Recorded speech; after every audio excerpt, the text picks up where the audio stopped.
Hey guys, welcome back to Stuff and Things for your daily dose of nerd news. On today's episode, we're going to take a look at the effect of technology on memory, and some new research shows that fathers really need to start pulling their weight in the child-making department. So first up, the expression "take a pic, it'll last longer" is pretty appropriate in one sense, and actually kind of not appropriate at all in the other. It actually seems that the act of taking a picture seems to make the memory of the event itself a little foggier. You see this in other examples just in modern life. Let's say every time you try to Google something because you can't remember how to spell a specific word, you can't remember it because you Google it. A study by Dr. Linda Henkel of Fairfield University showed us this effect. The doctor and her team took some people through a museum, had some of the people take pictures and some didn't take pictures, and then the next day quizzed them on their memory of everything they saw. Naturally, the people who didn't take pictures did have a clearer image, just a clear recollection of exactly what they were looking at. Again, showing with actual data things we already just kind of knew.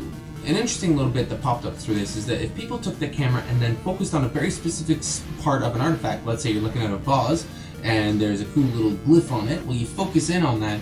The act of focusing and trying to get a really good picture of that, for some reason, allowed people to remember the entire object better. So what that tells me is we just need to be very specific in our applications of technology. We can't just, willy-nilly taking pictures of everything. You gotta take pictures of very specific things, really focus in. And with that focus, we'll improve our memory overall and still have that beautiful picture to share for forever until, we go crazy and we lose all our memory. And moving along, we all know that mommy needs all the vitamins so that the baby will grow up to be healthy and strong, but we never really question the other half of the equation, the dad, and what his lifestyle and diet bring to the table. Turns out it pretty much matters as much as the woman. A study from McGill University in Montreal looked at various litters of mice produced by various male mice who had either been fed just a regular normal diet or had been fed on pellets that were specifically low in folates, which have been shown to lead to birth defects in women if they are low in folates. Their study over several hundred individual little mices showed that the males who were deficient in the folates actually had a 28% increase of defects per litter.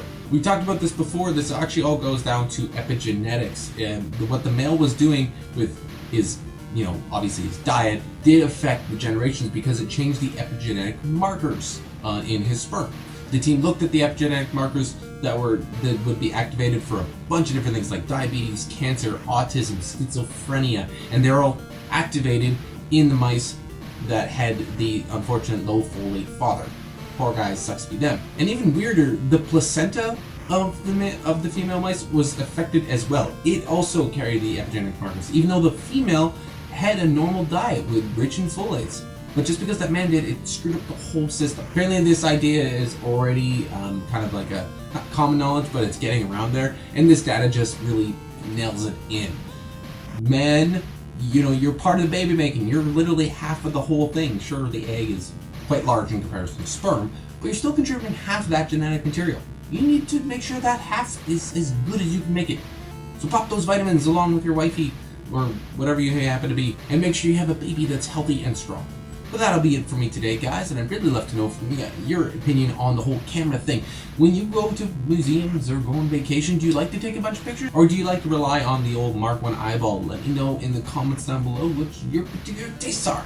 And of course, if you like what you've seen, do not forget to like and subscribe on where they happen to be, and we'll check you in the next video.